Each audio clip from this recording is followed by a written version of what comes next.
Basically మన కర్మ ఏమిటి అని అంటే బీజేపీ వాళ్ళకు సగం తెలుసు సగం తెలీదు. ఈ చంద్రబాబు నాయుడు అనే వ్యక్తి పూర్తిగా అబద్ధాల మనిషి, మోసాల మనిషి. ఇవన్నీ నేను చెప్పినటివన్నీ వాస్తవాలు అయినప్పుడు టీటీడీ బోర్డులో కూడా ఇదే బీజేపీ పార్టీకి సంబంధించిన సీనియర్ మంత్రులకు సంబంధించిన రిప్రజెంటేటివ్స్ కూడా బోర్డులో సభ్యులుగా ఉన్నప్పుడు ఈ ప్రొసీజరు, ఈ ప్రాసెస్ అనేది వాళ్ళకి తెలియదా? కనుక్కోమని.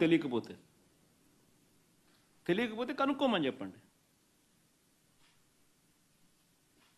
కనుక్కొని తప్పు చంద్రబాబు నాయుడు అనే వ్యక్తి ఈ మాదిరిగా దుష్ప్రచారం చేసి ఉంటే, చంద్రబాబు నాయుడు అనే వ్యక్తి మీద అక్షింతలు వేసే ధైర్యం ఈ బీజేపీ పార్టీకి ఉందని